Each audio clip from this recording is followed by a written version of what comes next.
The Socceroos are the first FIFA World Cup side to release a collective statement of protest against Qatar's human rights record. 16 players took part in the video message calling on the host nation to decriminalise same-sex relationships and to help any migrant workers who've been denied their rights. Football Australia followed the statement with its own, saying the suffering felt by workers and their families could not be ignored.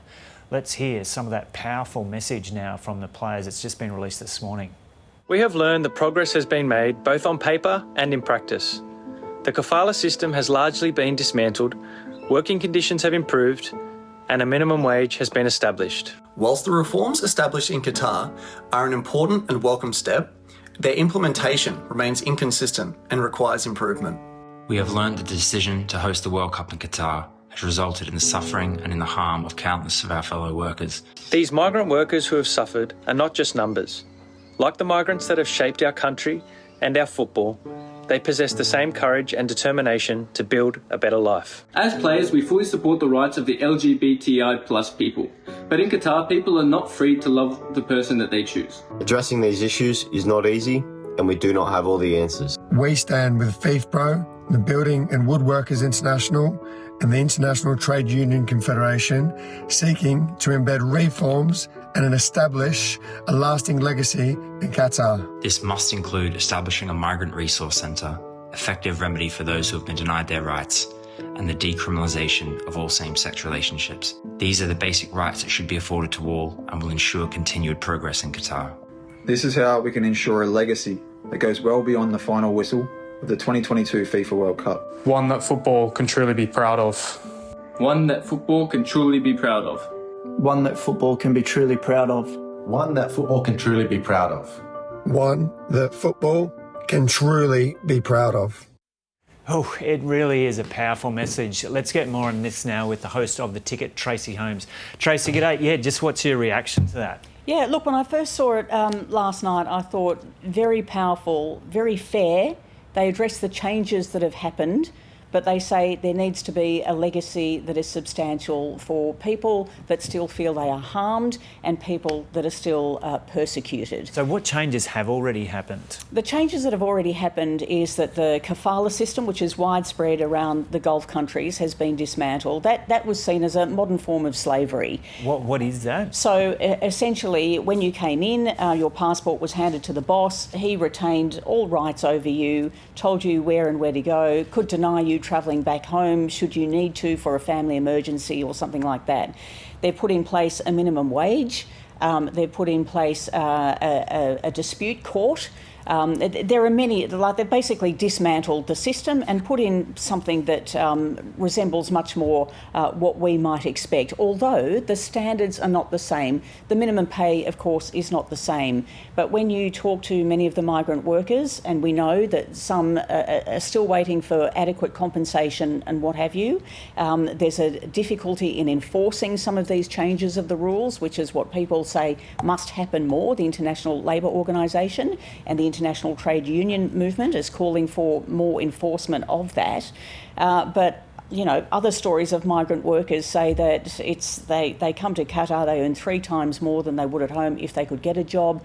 That enables them to send their children to school, which they would not have been able to do without the job. So you've got this constant mechanism which is shifting in a positive direction, but probably not fast enough according to the standards that we might expect. And you point out, based on what you've seen with that video, that they've actually done their research. Sometimes we see sports players making a stand, and they not necessarily across all the issues, but these they really do seem to have done their research. Yeah, and they've done this in conjunction with the PFA, Professional Footballers Australia, the player union, the FA, Football Australia, FIFPro, the international union body, and they've gone and spoken to the Supreme Committee that is organising the FIFA World Cup. They've spoken to the ILO, the International Labour Organisation. They've spoken to any number of different people involved in this, different stakeholders, Amnesty International as well, and then they have come up with this statement. And I think it's important to note, you know, it has been called a statement of protest. I don't think it's protest. I think it's a very firm call saying changes that you've made, great, but we need to go further And we need a bit of a guarantee that this is going to stay in place once the spotlight of the World Cup is over. And has this come from the grassroots, from the players themselves rather than from Soccer Australia? Oh, definitely. It's come from the players themselves. We know that the PFA has been very heavily involved in orchestrating this, but it's had the engagement of Football Australia as well, and they have helped organise the meetings with the various people. A group of Socceroos from the PFA have also met with migrant workers in Qatar to hear their personal stories. So it has been very well-rounded, very thorough, very deep, and this is an area that the PFA has worked extraordinarily hard in. And what about the fact that Australia is the first? Are you expecting other countries to follow? Yeah, other countries are expected to follow. It's mostly the Western nations.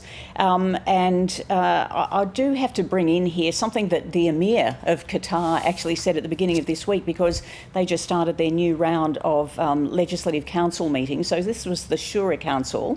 And he said that in his opening address that since they won the honour of hosting the World Cup, Qatar's faced an unprecedented campaign that no other host nation has received. At first, he said they handled it in good faith while considering some of the criticism positive and beneficial to lead to substantial changes that have been made. But the campaign continues and expands and includes slander and double standards. And he says this is a very big test for a country the size of Qatar. And let's remember that when we talk about migrant workers in Qatar, we're talking about a majority of the population.